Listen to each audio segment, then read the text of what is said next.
Haiden Deegan inks his first ever 450 contract, and a new look is on the horizon for Danger Boy. Welcome back to Vital MX. I'm your host, Michael Lindsay, and as always, any of our news break or room and reel features are brought to you by our fine friends at 6D Helmets. Check out the all-new ADTR3, which brings you the third generation of the ODS omnidirectional system. This is the safety system from the helmet company that brought rotational energy management to the forefront of all motocross riders' minds. Again, check them out at 60helmets.com. This feels like a foregone conclusion, but there is still a little bit of interesting omission in today's press release from Yamaha Motor USA and the Monster Energy Yamaha Star Racing team. So, of course, it is labeled as Haiden Deegan has re-signed with the team. There is still some little intricacies to what that actually looks like. Yes, he has re-signed as a Monster Energy Yamaha Star Racing rider, but it is in a little bit of a different format because now he is moving into a 450 contract, which means he is now directly contracted by Yamaha. As we've explained in prior videos, everybody from the outside looking in looks at Monster Energy Yamaha Star Racing as one entity. It is and it isn't. From a management, some of the people perspective, it is a little bit more tied together, but it is technically two different teams. And what I mean by that is the 250 operation is owned and ran by Bobby Reagan and Brad Hoffman. The 450 program is still technically Yamaha's. Yamaha, pays the bills, assigns the budgets, pulls in the sponsorship, like the Monster checks, FMF checks, all that stuff goes in Yamaha. They disperse a budget for that 450 operation, but they have hired Brad Hoffman to operate the program. They basically handed it off and they do it on multi-year deals. I think they've been doing it roughly on 3-year contracts to basically operate and manage the program for them, which then gives them the opportunity to privately develop the bike in some ways. Like they have options to do things a little bit differently, and then they also have options to use factory Yamaha components. Like one big standout for this is, for a while now, the 450 engines are still built in Cypress, California by Brian Kalma, and they're shipped out there. Yes, Star has the hand in developing the spec now for the 450, the chassis. The suspension has also been a mix. For a while, they were using, Yamaha still had them operating directly with a KYB employee. This year, they did hire KYB's Ricky Gilmore and bring him in-house. He is operating a bit with the 450 team, helping out 250s a little bit. But then there's still direct KYB assistance through Yamaha Japan, through KYB Japan, and KYB USA in the forms of guys like John Yamada.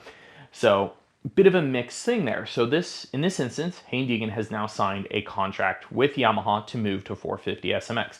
Again, not a shocker. And when I say SMX, I'm talking about the series as a whole, not immediately what's coming up. So timeline of what Haiden Deegan will be doing. He will be, of course, finishing the Pro Motocross season on his 250. He will be racing SMX in 2025 aboard a 250. He will race Motocross of Nations on 250. And if you are a fan or you just want to watch it, last chance you'll get to see Haiden Deegan ride a 250 in an outdoor Pro Motocross national style setting will be that Motocross of Nations this year. That is going to be his last run on 250 in an outdoor condition, because then he will race and defend, as long, barring injury or things, he will defend West Coast next year on a 250 in 2026 before moving to a 450 full-time for Pro Motocross. Again, this has been well speculated for a while. It's the most obvious route. It's the route that Jet took a few years ago, and if you're a rider that has the opportunity, it makes some of the most sense to, if you're available with a team and an OEM, to make the transition for outdoors, instead of having to learn how to race a 450, learn how to race an entire full season, because you go from a regional series of 250 Supercross to a full 450 SX season, race new people class. You can eliminate one factor, which is dropping out of a full series like Supercross, having to learn that. And then you also get that prep time between 250 West, having all the breaks to get the 450 ready for Pro Motocross. So it is the most obvious line and path to success when transitioning to the 450. Now, again, the omission part of this PR that makes it interesting is something that's been well speculated since the beginning of this year, is that Haiden Deegan would actually transfer to the factory Yamaha program to that truck as a 250 rider. If you know kind of how it floats around, he's actually been changing and operating out of that truck a little bit this year anyways, but his bike, his technical staff is still housed out of the 250 semi. Now his 250 for West Coast next year, and he will full-time work out of the 450 truck. He is now, a contracted rider of the 450 program, that releases him from a lot of the sponsor and gear standards related to the 250 team. Yes, we're talking about Alpine Stars, Thor. Coming into 450 deals, waiting to see where Haiden Deegan landed. At the very beginning of the year, talking to colleagues and people we know at Thor, they said, hey, we're probably out of this conversation. It sounds like it's narrowing down to Fox and Alpine Stars. Then after some further discussions, it really seems, of course, that everything points to Fox. And that rumor has been getting around the past few weeks that Haiden Deegan would be in Fox. And naturally, I've seen questions, people going, well, how would that work? How would that work? Would he wait till outdoors to change over like Chase Sexton did back when he was a Geico Honda rider and then moved to HRC for 450 outdoors? No, again, the admission in this contract is that he is being transferred next year to that program, releasing him from that. So basically, yes, as long as everything lines up, Haiden Deegan will be lining up at A1 next year as a head-to-toe Fox athlete. However, that probably won't be the first time we see him in the gear. As usual, most contracts technically usually end at the end of September, if not early October. So based on that timing, could Motocross of Nations be the first race? There's potential, if not some form of off-season race he would do afterwards. Depends how they want to do their PR rollout, how the teams feel, how they want to close out that 250 chapter. But again, so we see Haiden Deegan with that guaranteed move to the 450 class, that spot being locked down, multi-year deal, of course, so he will be alongside Cooper Webb and Justin Cooper, who both have...